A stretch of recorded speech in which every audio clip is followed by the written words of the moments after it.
So please note that as this is a public meeting, this meeting is being recorded. And please make sure you are muted unless you are the active speaker. For any quick comments, you can go ahead and press the space bar and that will unmute you. Releasing the space bar you will become muted again. Please be aware of any items in your video background which could be offensive or distracting to others. You can select the virtual background in the drop-down list next to the video icon. You can type your questions in the chat box if you wish. All questions, you guys are going to be having some discussions, but we'll also get around to questions during public comment periods as well as when they are applicable in the presentation. If you'd prefer, you can also click the raise hand button in order to ask your question directly. If we have any attendees joining by phone, you can raise your hand by typing *9. And if we have multiple people wanting to speak, we'll put the order of who is speaking in the chat box. You are welcome to have open discussion in the chat function at the bottom of your screen, but please be aware this chat does become public record. And I'm going to be monitoring the chat, so feel free to let me know if you have any technical difficulties and I can go ahead and troubleshoot with you. You'll also be having breakout rooms as part of this discussion. And when you are assigned into a breakout room, you'll have a pop-up that will appear on your screen and you'll have to click accept in order to move in. If you have any issues with that, I can assist as well. That's all, Dan. Thanks, Megan. And I think Brett's able to join us also. Hi, Scott. Sorry I missed you earlier. I always forget there's more than one screen here. Also, I don't know, it's hard for me to tell if there's anybody joining us that is not formally part of the CAC. If so, Deb asked me to remind you that the main purpose of this meeting is for the CAC members to be able to interact. There will be a public comment period for 10 minutes towards the end of the agenda where you can give us your ideas and opinions that are very welcome. Also, as I'll talk about later, there will be other opportunities to give us feedback. We're scheduling a virtual open house next week on the 16th, and there will be a survey that will go out as well. You can check back on our website for more information about those opportunities. So why don't I just get started here? Let me share my screen and let's get going. Let's see.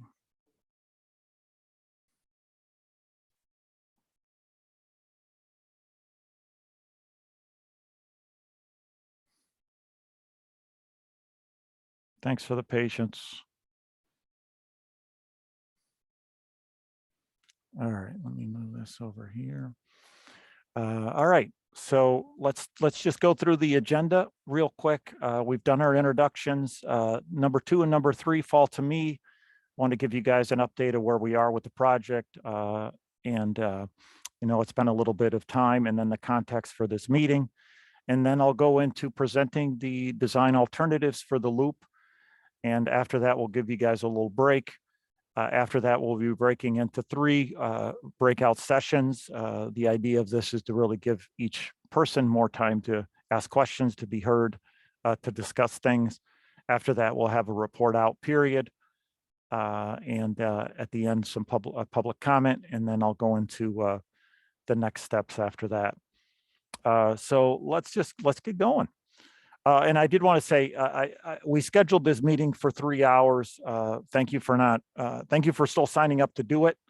As you can see from the agenda, those that are quick in math, it adds up to 2 hours and 20 minutes. I'm hoping that we'll be able to finish in 2.5 hours. We know this is a lot of time. We really appreciate your attendance.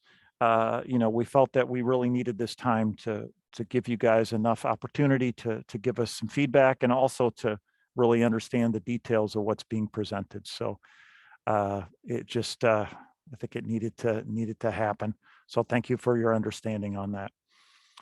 So where are we with the loop project? First, with respect to the project cycle, we're in the planning phase. The idea is to come up with the plan, how to move forward, what the concept is, how to implement it, and then moving on from that to the design, engineering, and construction. Where are we within the planning phases? We've gone from getting information on existing conditions, goals.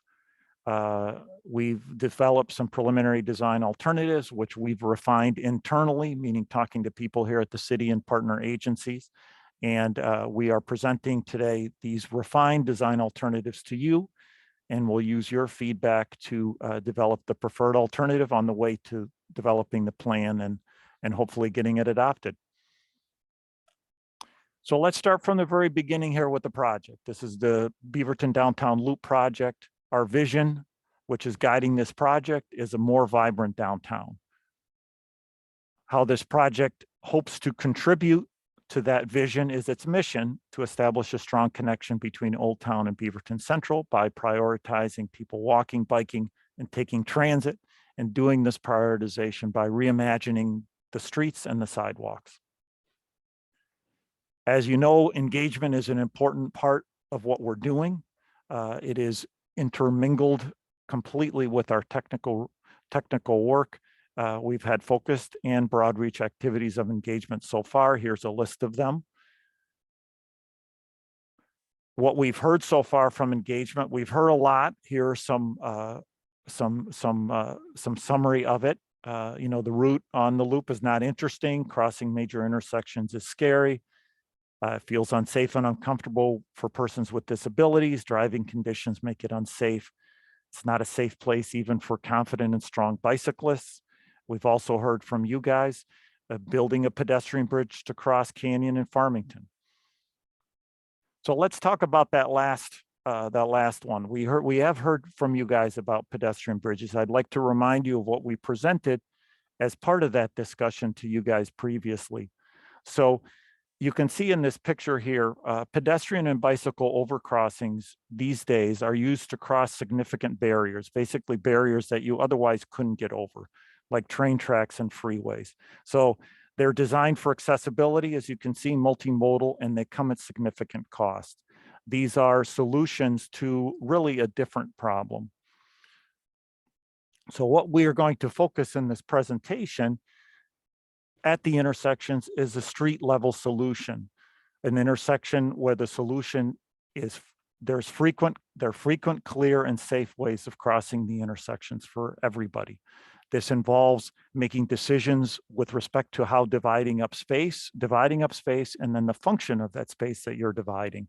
So, you know, connection is placemaking. It's not just getting from A to B. It's making a place in between A and B, even at the intersections. And also, the purpose is to activate the street environment, not just completely go over it, literally.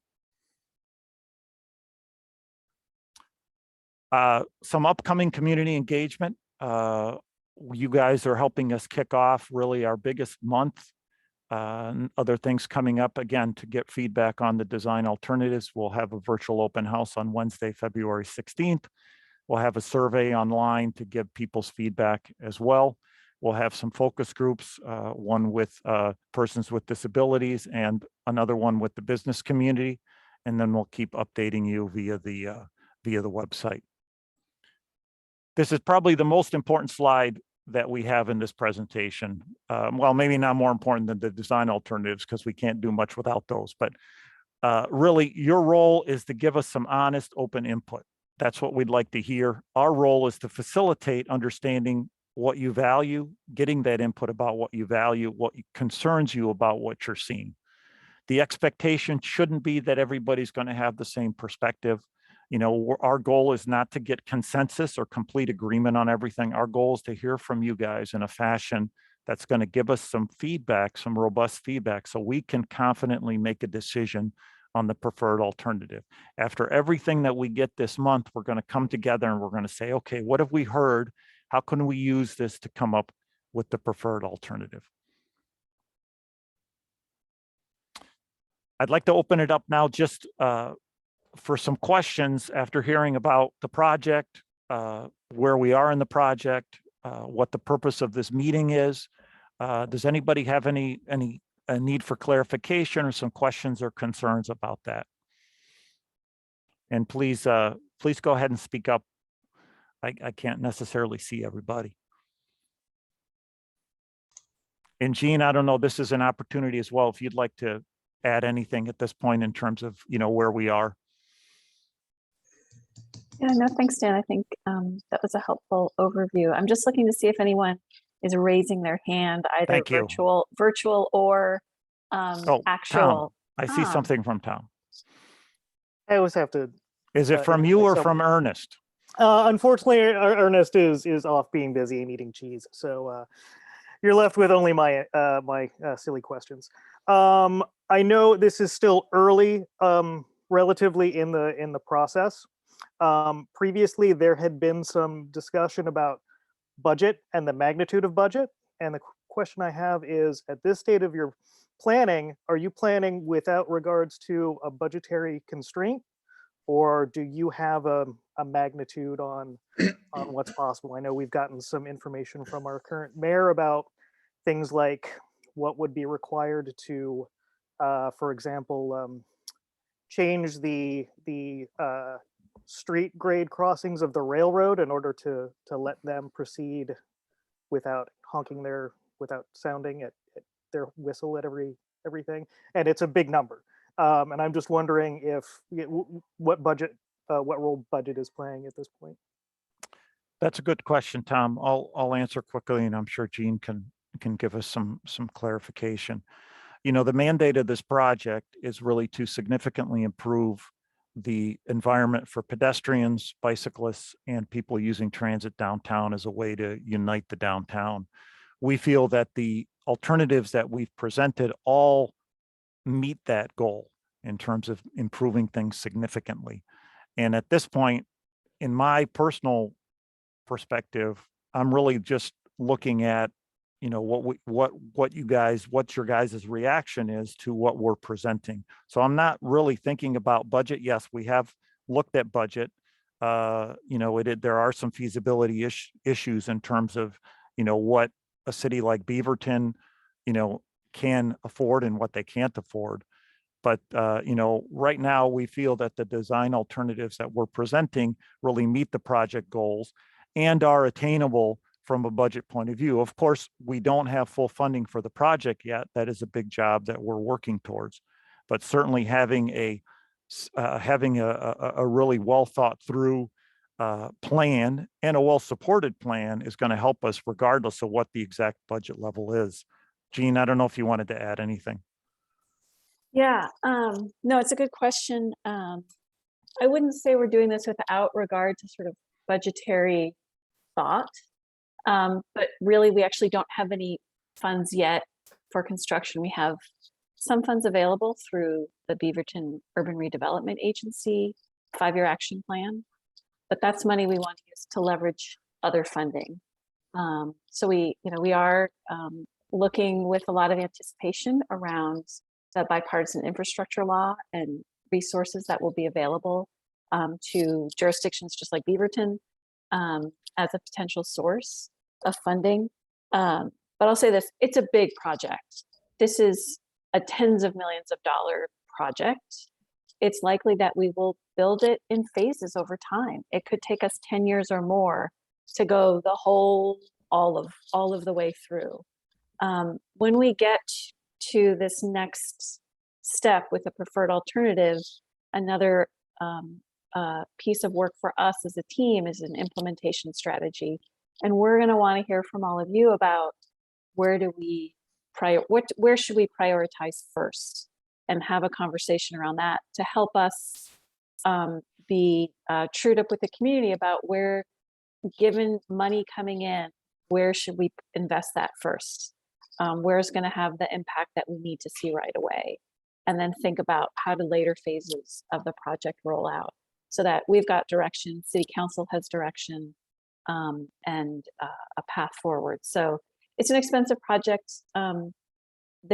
Because of the kinds of changes we're talking about with widening sidewalks and the condition of the pavement in many places, there's sort of an idea, the fact that we're going to have to rebuild much of the roadway between the buildings. So there's a pretty heavy embedded cost in that. Later phases, when we get to design and engineering, will really then have to sharpen our pencils and look at how much everything costs and what do we have in our budget, and those sorts of exercises. But for now, I think planning is really meant to be, let's figure out the vision, and then later phases will really get us to thinking just way more in the details. Does that help? Absolutely. And also Thank- with the priorities. Yeah, thank you. It's just good for me to know how to contextualize some of the designs, and it's great to hear that you are currently planning without that type of constraint. I think it'll help. Great.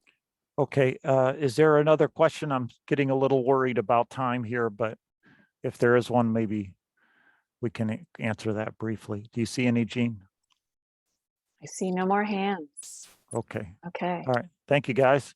So let's move on and look at the design alternatives. So I'd like to start out with this slide because this is where the alternatives are coming from. We're really looking at designing streets for people. We're looking for places that are pleasant to walk, places where you can have activity and delight, where there are places to pause, there's shade, there's shelter, there's good edges. We're putting pedestrians first. We're separating vehicles, bikes from motor vehicles. We're improving the experience of people riding transit. We're creating placemaking. So this is really where everything is coming from. And translating that into the alternatives, it's very important before we present them and start maybe looking at what the differences are between them, because that's common for human beings like to do that. We need to keep in mind what they all have in common. They all have generous and spacious sidewalks in common, protected, continuous, consistent bike facilities in common, comfortable and safe bus stops in common, and also safer and more pleasant environments for pedestrians and bikes at the intersections.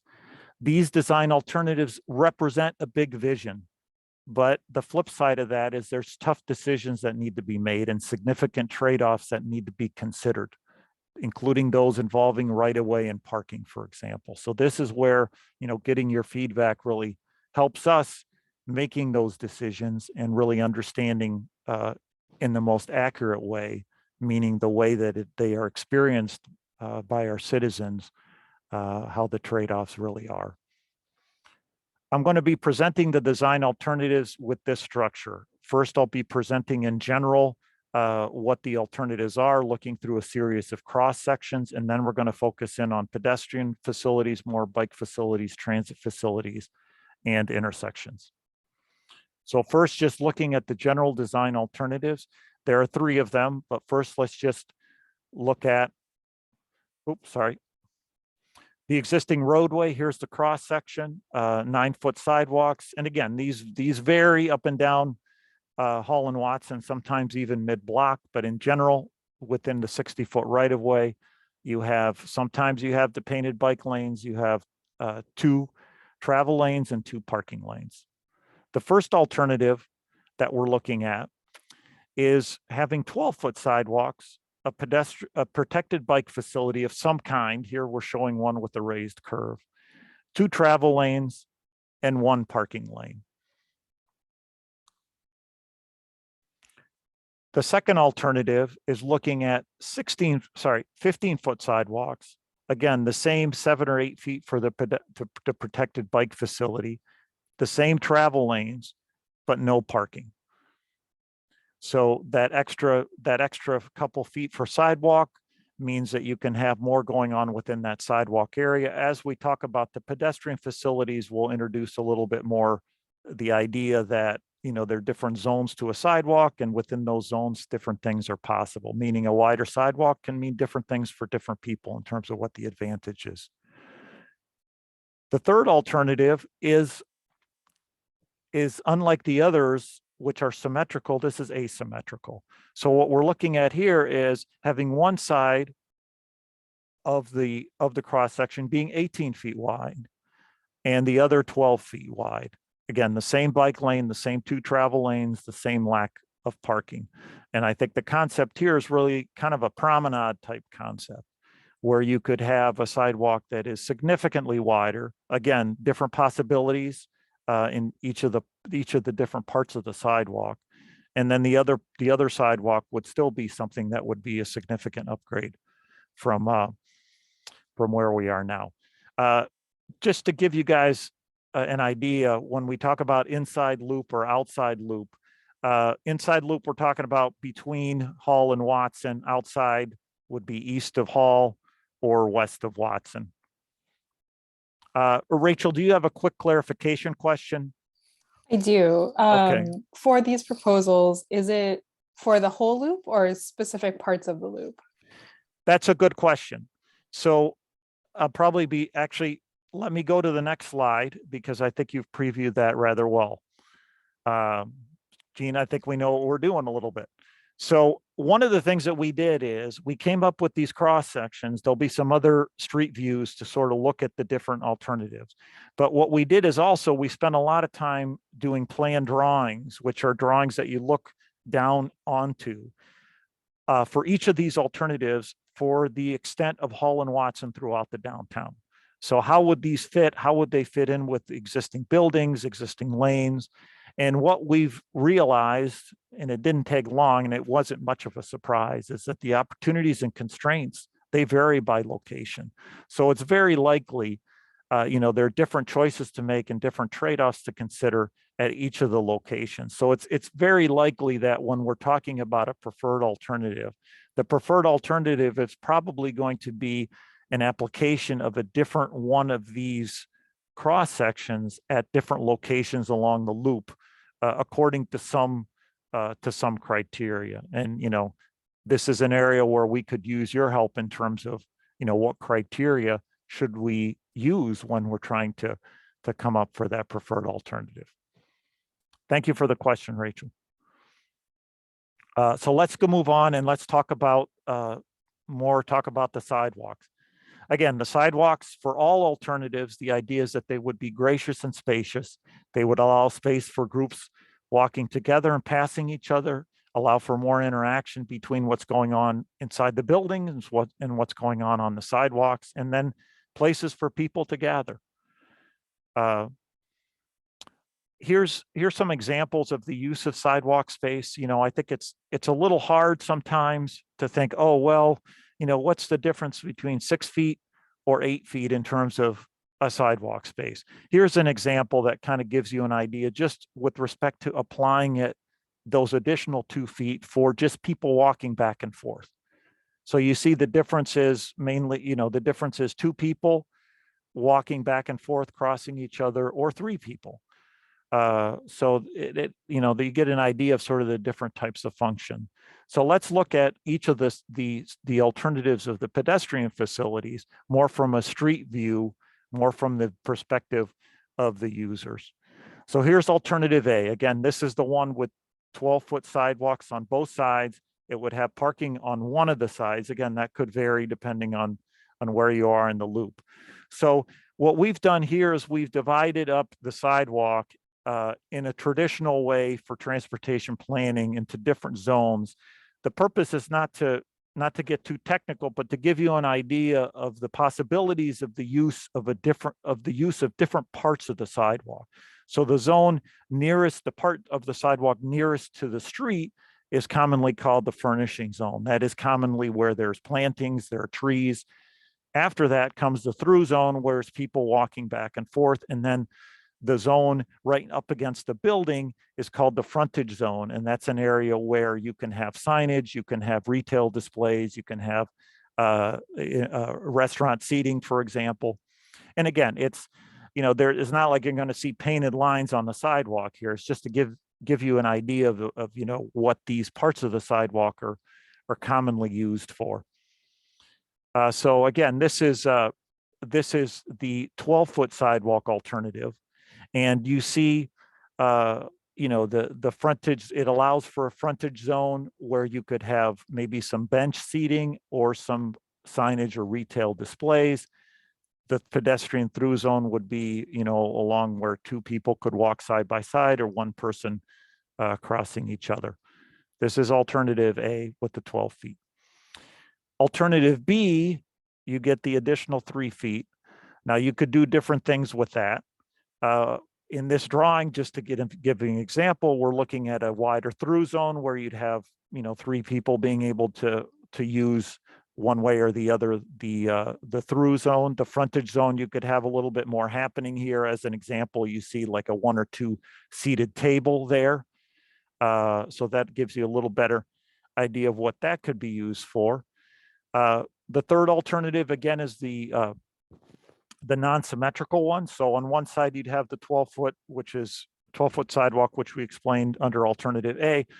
On the 18-foot sidewalk, well, what could you do? What we're doing here is showing an example again, where you'd have the through zone, or that part of the sidewalk where you'd have 4 people being able to walk, 2 coming, 2 going. The frontage zone could be even longer as well, or even wider, where you could have four people sitting at a table, or a more significant retail display. So when you're looking at these alternatives, it really comes down to the width of the sidewalk. So the things that you can look at to try to think it through is, how much space is allocated for walking, for going back and forth? How much space is allocated for public benches or outdoor seating? There's a difference between just having space for people to move and go back and forth, and then having additional space where people can sit and gather or stand, in a public space without getting in people's way. And then C, the last thing you can look for is, what does this allow in terms of the use of private space, or private space linked to private activity right closer to the building. So let's look at just one more as a way of, we're trying to activate the sidewalks. These are some examples of, I think many of these have the 18-foot sidewalk, but some don't. You can see it really is, you can use this space in a lot of different ways. You can use it for dining, you can use it for plantings, benches, you can use it for seating, you can use it for special events. The more space you have, the more opportunities you have, the more things that can be used. So that's the pedestrian facilities. Let's talk a little bit about the bicycles. So all alternatives that we have, or options, are looking at protected bicycle facilities that are consistent and contiguous. Right now, we don't have that. And very importantly, they are safe and comfortable enough so that bicyclists of all ages and abilities are comfortable, not just the people that are going to go out and bike no matter what is there or not there. Let's look at a few options. And one thing that's important to keep in mind is that all of these bicycle options are completely compatible with each of the pedestrian options. So you're looking at about the same amount of space, 7 to 8 feet. And really what's varying here is the type of protection that you're affording or how you're getting the protection for the bicyclists from the traffic, from the vehicular traffic. I'll go through these rather quickly. There's not, So one is, oops, sorry. My computer's a little slow. One is a raised cycle track. It's basically like a parallel sidewalk that is elevated elevated from the street, and the protection is in the form of a hard curb. There's another option is having a lane at the level of the pavement and protected from the travel lanes with a wand, or a candle, which is the plastic cylinder coming up, and a painted buffer. Another option is being at the same level of the pavement, but also having a curb in the middle there to protect on top of the wand and painted buffer. And then another one without the wands and the curb and painted buffer. So really, it just comes down to how are you protecting? How does it make you feel? There are aesthetic concerns as well involved here. Let's look at transit users. What we're proposing here in this project, again, for all alternatives, is bus stops where it's more comfortable to wait, where the buses actually stop in the travel lane and there's better management of the shared space with bikes. The transit stops, the bus stops will be on the same side as the bike lanes. Remember, it's all one way, so there's going to be bike lanes on only one side of the street. So the concept that we're using now, for lack of a better word, is a floating bus stop, where the the buses don't pull over and then have to come back into the lane of traffic. And there's an elevated area where the pedestrians are crossing where the bikeway is, with some signage and pavement markings so that the bike riders are stopping to let them do this safely. And so this is the concept that we're going with, or that we're recommending for the bus stops. Let's look at another area, very important area, which is intersections. This has been a topic of our discussions ever since we were looking at the existing conditions and what could be fixed in the loop area. The project envisions intersections where people walking and bicycling are more visible. There's shortened crossing distances from curb to curb. There's a reduction in conflicts between people walking and those driving. There's more space at the corners for people waiting to cross. A big part of the pleasantness or lack of pleasantness for the pedestrian experience crossing a street isn't just while they're crossing, it's also while they're waiting.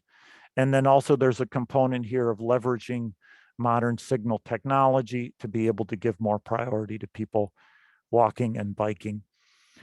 One thing to note is that it does come quickly to mind the major intersections, those with Farmington and Canyon, but really, the intersections that are the minor intersections along Hall and Watson and the movements that are crossing Hall and Watson itself, meaning not just north-south, those are also important. And those are things that we've envisioned in the project and we have in our plan drawings to using these same concepts to make it safer and more pleasant for people to be able to cross the street.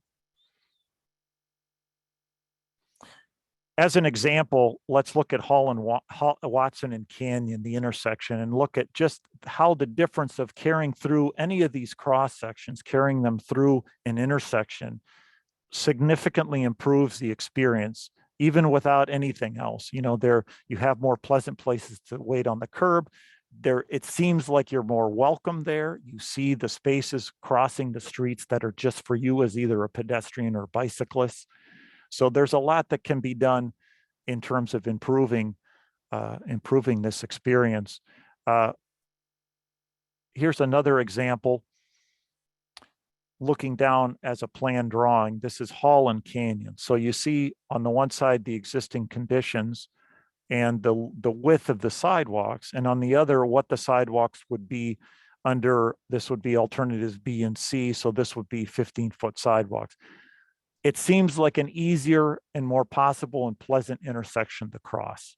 And this is purely because of the geometrics and carrying these cross sections through the intersections. There's a lot of improvement that can be made. But that's probably not enough. So at the intersections, we are also envisioning or looking at solutions that involve lane configurations. So looking at the trade-off between pedestrian safety and the capacity of the cars coming through the intersections. And this is something that is, this needs to be studied further. There needs to be a traffic analysis done here, which is not scoped within what we're doing right now. But I'll show you an example here.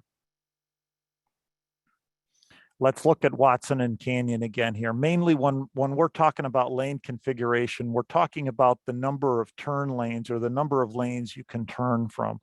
So the existing condition here at Watson and Canyon, again, Watson is coming north, is you have 3 southbound lanes, and from 2 of the lanes, you can make a left from Watson to Canyon. One of the alternatives says, well, what happens if you just make just 1 turn lane as opposed to 2? Because the idea is if you have 2 cars could come from 2 lanes when you're crossing that, it's more to look out for, it's less safe. But the trade-off is, as you can imagine, you have less capacity for signal per cycle for the vehicles to make that movement and clear through the intersection. So there's concerns about vehicles during peak hour queuing up and how far back the queue is going to be. That's what I mean when I'm talking about the traffic analysis. We really need to look into that, and we would envision that as a next step in the process. Another Here's some more examples here at Watson and Canyon. If you look at the last one here, alternative B1, it talks about just having 2 lanes. The advantage to that is you have a wider sidewalk. There's less space that has to be crossed north-south. But the disadvantage, again, is every cycle length, you only have cars being able to cross from 2 lanes as opposed to 3 lanes. Now, this project is to focus on improving the pedestrian and bicycle experience, but that has to be done responsibly. So you need to study what the potential effects would be in the queuing of vehicles. Also, with respect to intersections, there's improvement that can be done just with traffic signalization. The project envisions new traffic signals. There are many things that can be done with those traffic signals. Some of them, for example, improved signal heads for visibility will be done regardless of the alternative, and there would be little to no impact with respect to vehicles. Others would need to be studied further, such things as leading pedestrian intervals or passive pedestrian detection. In short, those are ways that you can use the signals and the flexibility of these modern signals to be able to protect pedestrians more, to offer them more time to cross the street. But there is an impact in terms of the time that's available for vehicles to cross the intersections. And it isn't that this project is not willing to look at something like that. It's just that it really does need to be studied within a traffic analysis to make sure, again, that there's not a fatal flaw with respect to what's going to be happening to vehicles. Okay, well, thank you for your patience. And I hope that I've set the stage for the discussion that you guys are going to be able to have in the breakout rooms. Before we break out, or before we have a break and then come back to do the breakout, I just want to remind you again of your role. Please, honest opinions, any questions you have, you're going to be delighted to see the information that's available in the breakout rooms using what we call a mural board, including the slides that I just gave you and the plan drawings as well. Your honest feedback and your expectations should be, boy, I wouldn't have any. You don't know what people are going to be thinking. Please be ready to have people that have different opinions and that just have a good discussion. So I think it's best, maybe Deb, when we come back, you can give your preamble to the breakout groups, and let's take a 10-minute break now. So it's 5:43. So maybe at 5:53 we can come back here, and the work really begins. Thank you, guys.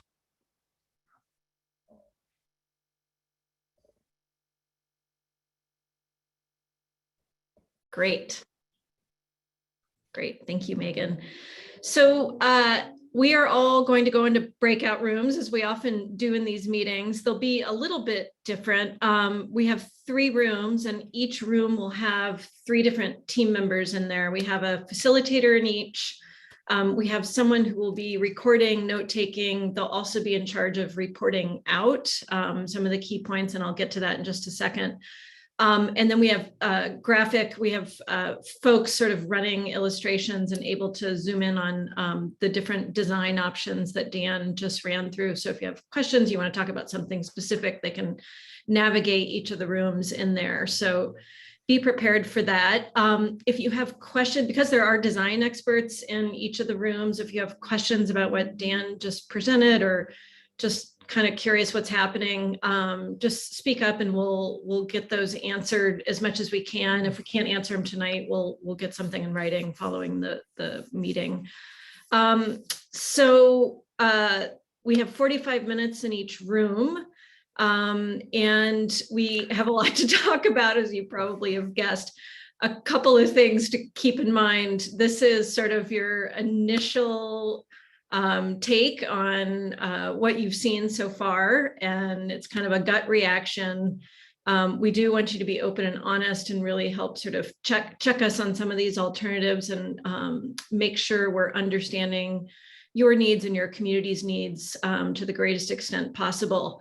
And I'll just say, this is the first chance to weigh in. This is not the last chance to weigh in. So just don't panic. It will feel, as you know, once you get into these breakout rooms, everything's time just evaporates somehow. So things will move quickly.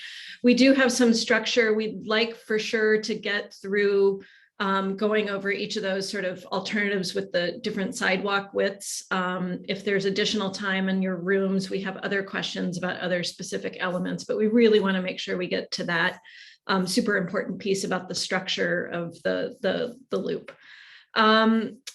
Please help us, the facilitators, make time for everyone to say their piece. And disagreement, as Dan said, is totally okay. And I know I don't have to tell this group, but being disagreeable, not so great. So just be respectful and try to make space for everyone, and we'll do the same. So when we come back, we will be, thank you, Paul. I'm sorry you're gonna have to sign off. We'll find a way to check in with you and we will as well. So when we come back, we have a much longer sort of report out period than typical. We have 30 minutes. The recorder that's assigned to each of the groups is going to spend about 5 minutes per group sort of telling what they heard. They'll be reflecting back what they think they heard. You as participants will also be allowed to modify what they heard or amplify what they heard. So we'll give time to everyone to chime in on the report out as well. Okay, so with no further ado, unless there's just a burning question about what we're doing. And Deb, I think we're doing okay on time. So Yeah. I think we'll be able to do the 45 and the 30. And so far I haven't seen any sort of members of the general public that might give comment. I suppose people can join later. So we will make up a little time there too. All right, anything before we go? All right, Good gang. luck, guys. Here we Thank go. you. We'll see you in a little bit.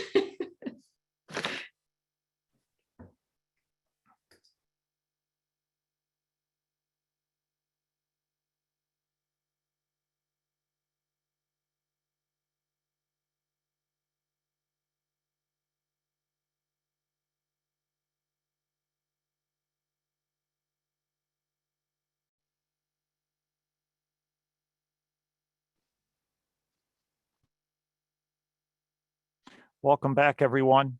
Deb, I think maybe you can facilitate the reporting back. And the Yes. discussion that happens after that. So Yeah, thank please you. take Sorry. it away. I was talking on mute, apparently. Hi, welcome back. We had a really engaging conversation, and I know there's more ideas to be mined there as well, but let's do a little bit of a report out. And as I mentioned, I'll ask the recorders to just sort of give their thumbnail of the discussion. And if you could keep it under 5, that would be great, but be as expansive as you need to be. And then I'll give those participants in each of the rooms a chance to modify or amplify those comments. So I don't know room numbers, frankly. I'm sort of embarrassed, but maybe the recorders know their room numbers. If I said room number 1, would somebody know what that means? Deb, I think that's me. Hi, Thank everyone. you, Jean. Really appreciate that. Yeah, we had a great group. Thank you, James, for facilitating our conversation. I want to say that I feel like I want to say who was in our room. I'm probably going to miss folks. Ben was in our room. Ginger was in our room. Brett was in our room. Rachel is somewhere here. She was in our room. Scott Sloop was in our room. Did I miss someone? And Kelly was our amazing Miro board navigator. Tom was in our room. Yep. And Tom was in our room, right? So maybe this is the same for every other group, but parking just is like the first thing that we spent quite a bit of time talking about, and thinking about not having parking on the street.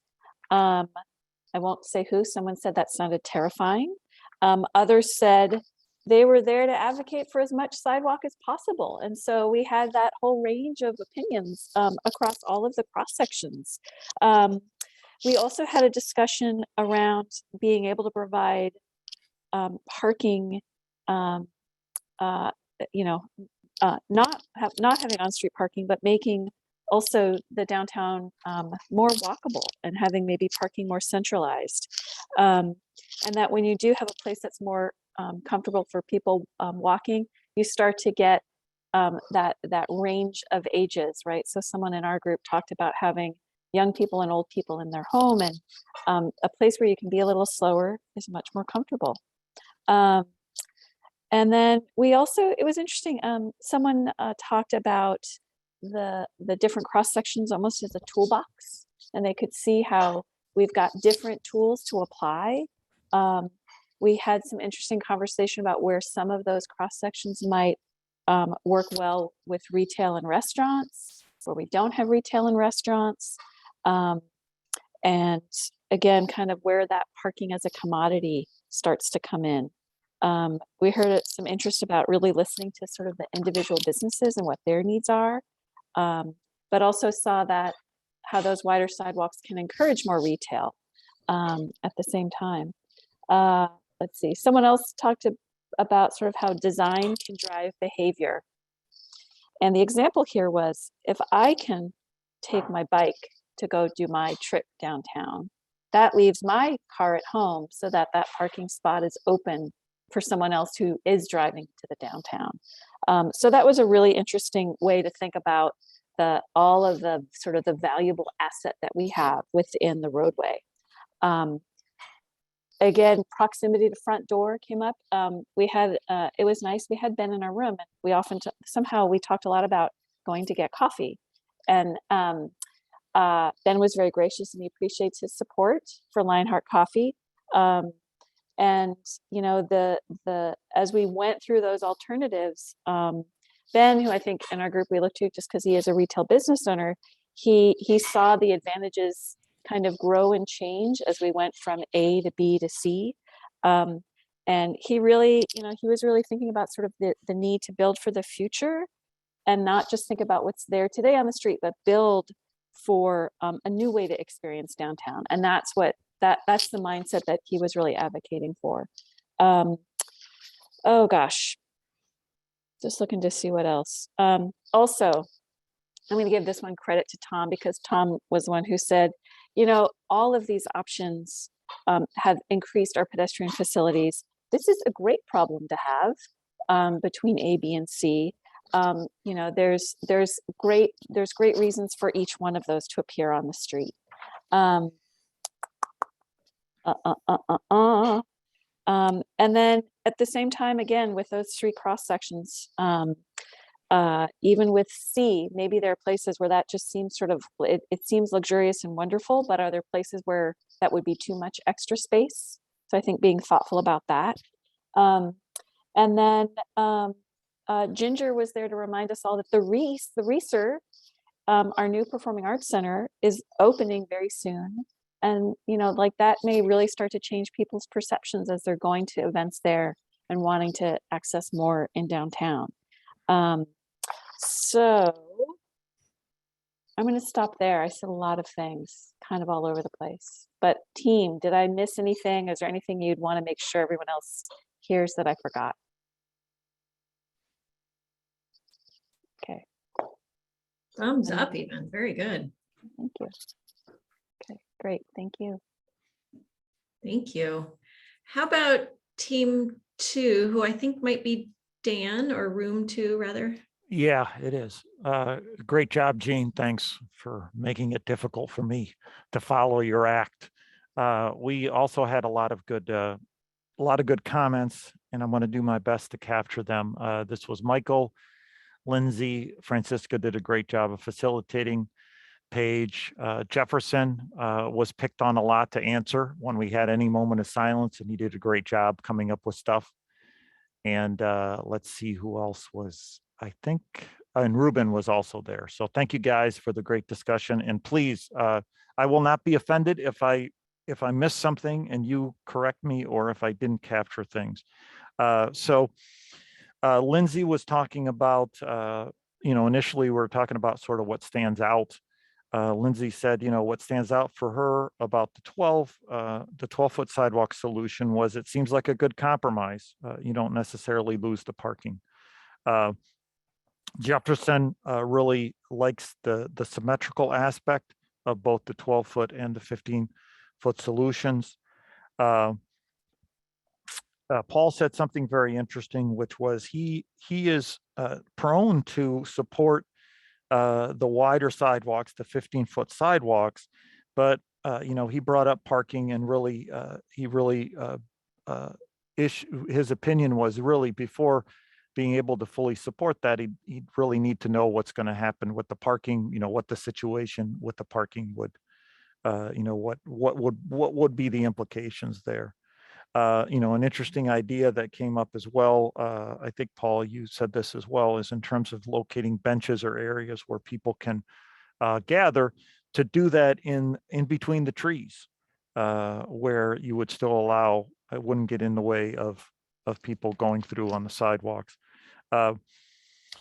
Ruben mentioned that, you know, one of the advantages of street parking is it does function as a buffer for people walking.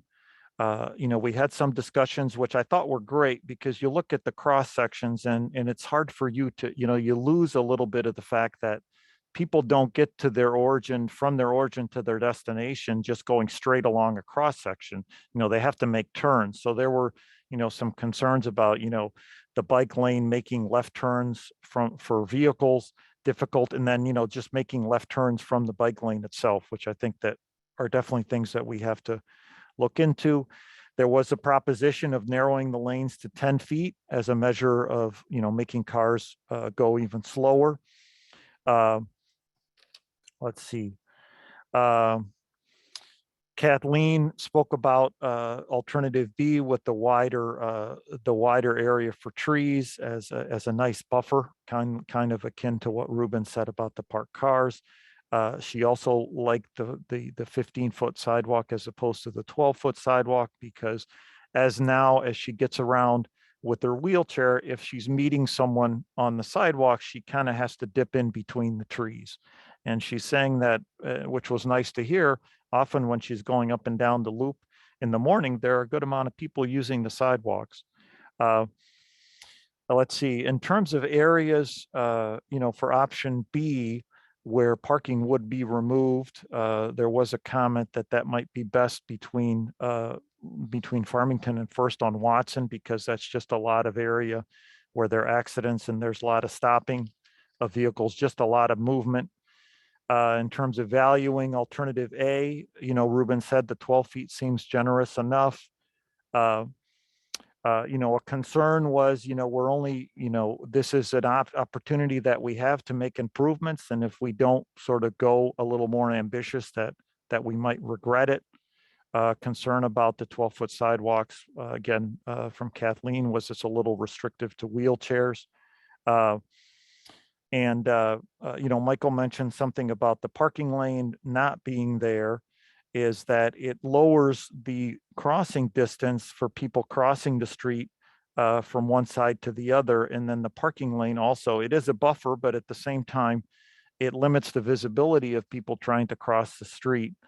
In terms of alternative B, there's a value of the symmetry again. Sorry if I'm repeating some of these things.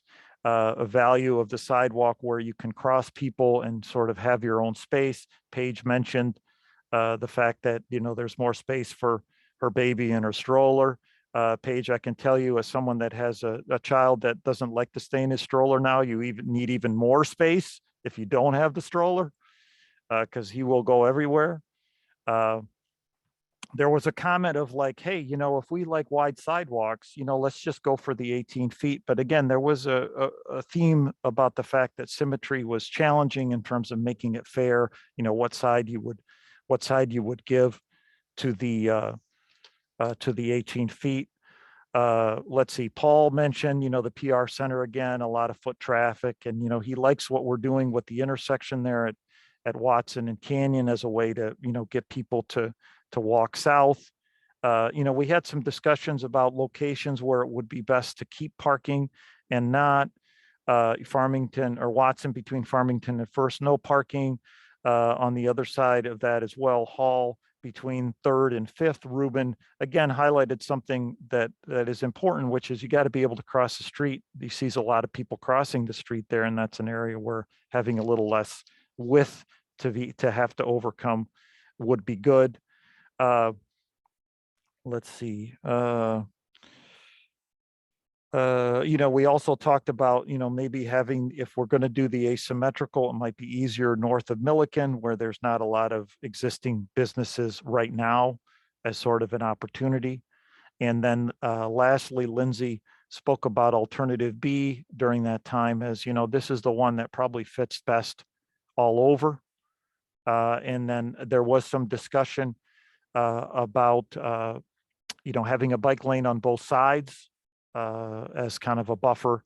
And, the challenges, of course, with, that's what it functions now, sometimes going biking both ways, but it would be difficult in a one-way facility. And then lastly, there were some questions about, is it off the table to look at the circulation plan of the area? Well, I think, yeah, guys, let me know if I missed anything or if you'd like to repeat something, please do. Anyone want to chime in? That was in there with Dan.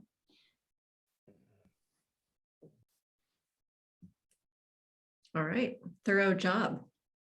This is not your last chance to have your say, so you can always chime in. I'll even open it up here in a minute. So how about Mike? Yeah, so group 3 was also very helpful and lots of good thinking. Generally, there was a very strong comment about needing to understand budgets and the city's ability to fund this project. Gets to when it gets built, and also a really fundamental question about impact on traffic and how important that is to making this decision. I think generally the group was interested in the connectivity of the sidewalks. From the bike lane perspective, there was comments about which is safer than others. Nothing completely definitive, but there was a definitive comment saying the belief was that we needed a permanent separation between the bikes and the car. So if the bikes are at grade, we need a concrete curb or something, not the plastic. And somebody mentioned that the plastic's already broken in front of their house. So something to make it really safe. There wasn't a lot of, or there was one comment saying that that bike crossing at the bus stop didn't look very safe, just with the mixing of uses. I think pervasively the comments were about having the right solution in the right place. And, option A, for example, alternative A was seeing a great, somebody already said this, I don't know, Gene, maybe you did, but it's the great middle ground, and it's very equitable, and it allows this parking and service. And the parking and service came up many, many times. And it wasn't just about having spaces in front of retail uses, but it was about accessibility. I think Stephen was mentioning, in a mother that he would bring to places, and it was really important to park close because she was mobility impaired, and then that there's a population of people that need that. So I think over and over we came back to this conversation of where and how convenient would parking be. I think I'm not going to repeat. There's a lot of common threads that Gene and Dan just went through. There was a comment about acknowledging to people that do come downtown where the other parking is. You're building a brand new garage that's opening. It's on the north end, but there's a lot of parking there. The library is open, except for when there's farmers markets. And so that knowledge would help disperse parking and make it a more convenient downtown. The 1515 alternative B, there was a discussion of saying, yeah, that's interesting. Our team didn't really gravitate to it, saying that's the right answer. Again, it's about the balance of parking and service and just activities, a real acknowledgement that some businesses, i.e. restaurants, love the outdoor seating. There's also a number of businesses that don't do that. And so, what they're going to be looking for is connectivity. There was a specific mention about right now how difficult it is for residents in any of the schemes, but just today, the residents that are in Old Town to get to Max, and how important it is to improve the safety of those crossings and the convenience of the crossings, just for obvious reasons. Our team generally didn't gravitate to the 1218 just because of it doesn't seem equitable from side to side, and also a big concern about building a big sidewalk that doesn't have activity, and just how that doesn't really help downtown. It's, you know, it's a nice gesture, but so I would say if I was summarizing for our team, that was a real concern all the way through about balancing the uses with the solution. We did talk about mixtures of solutions. And lastly, there was a comment on Hall north of Canyon, given how wide it is, if there could be additional greenery in that scheme, just because it is such a big open space and maybe available space just to make it more appealing. So I would say that's, without repeating everything Gene and Dan said, I think that summarizes our team's responses. Anyone from our room want to chime in with anything we missed, or that you just want to repeat again so the people in the back can hear? There was a comment, by the way, that Stephen made about he noticed one of the photographs we used was from Missoula, and he knows the spot. And he said that was a perfectly timed photograph because usually it's a really empty sidewalk. So whoever staged that photograph was spot on. So.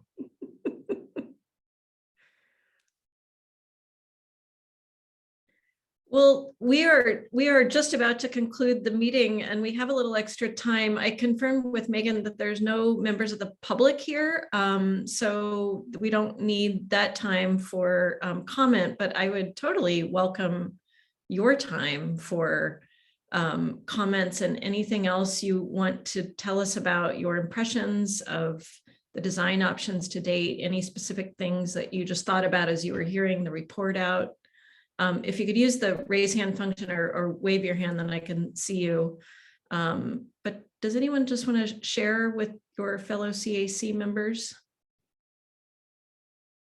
Yeah, go ahead, Ginger. Oh, you're on mute. Yeah. Sorry.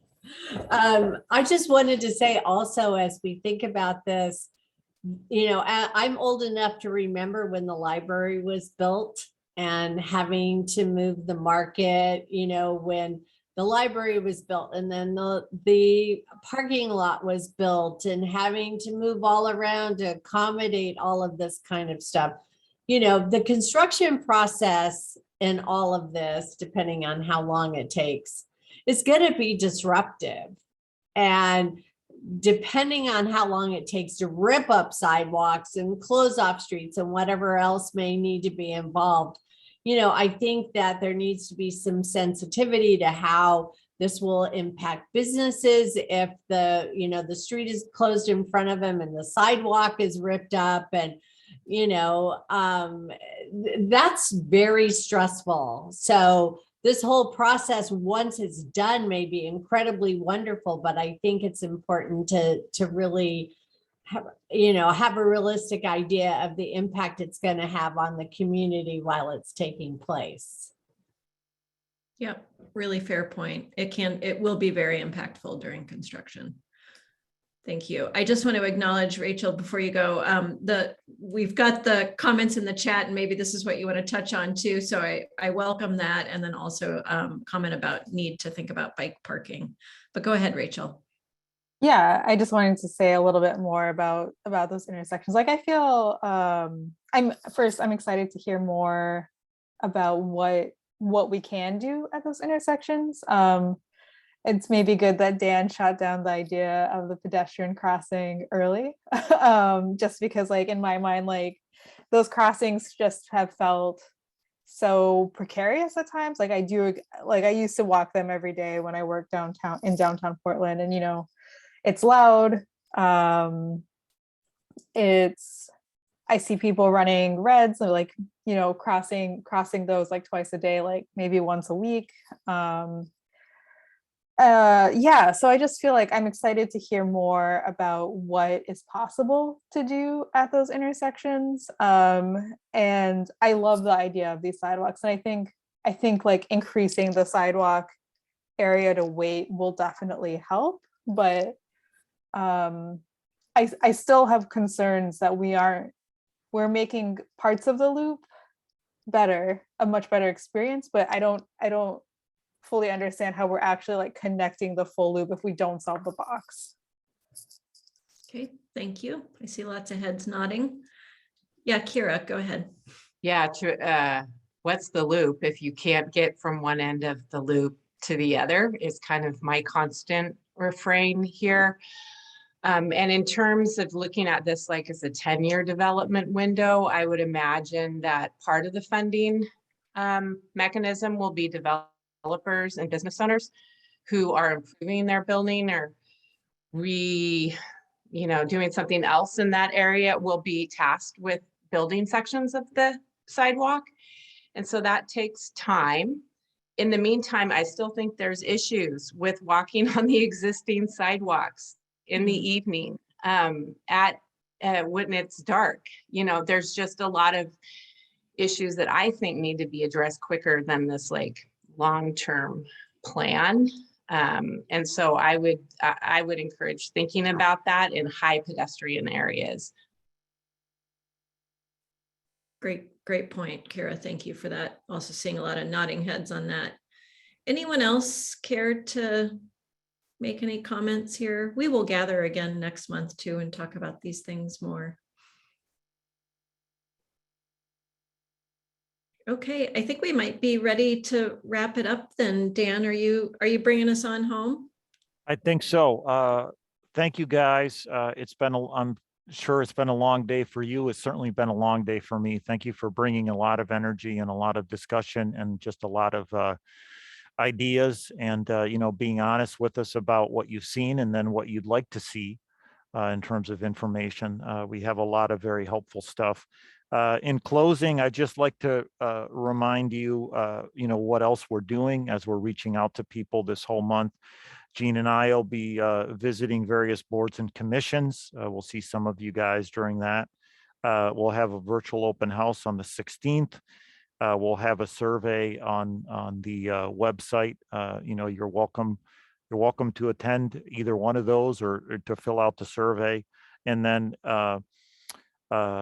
on March, once we get all this information, we sit down and we start thinking about how to prepare a preferred alternative. We plan on coming back to you guys in May. You guys first as part of the community engagement. And then we're on schedule so far to present a plan for approval in September to City Council. And, our goal at that point is not just to have a preferred alternative, which is likely to be, like we're talking about different solutions in different places, but also, thinking through the implementation plan, the prioritization of it, which is very helpful and very practical. So, as you're thinking ahead, please think about that. We will be posting the presentation and a recording of this meeting. So if you have a lot of extra time, feel free to listen to my incredible presentation again, or just look at the presentation and, pass on any feedback to us. The door is not closed at all at this moment. So thank you very much, guys, and enjoy your evening.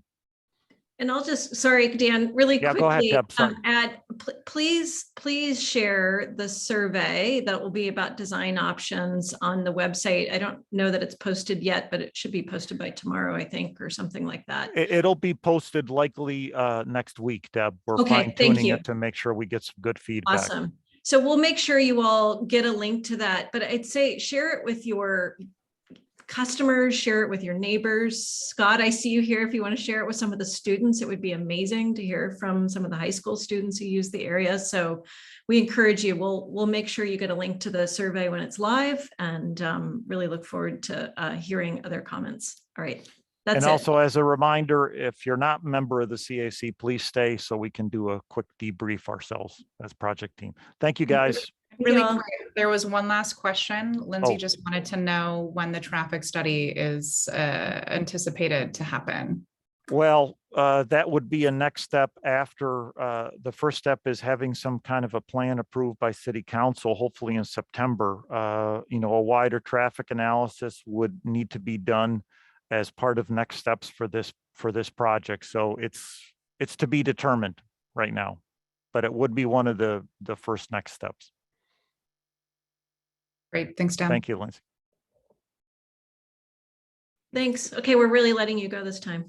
Thanks, everyone. Great discussion. Good night, y'all.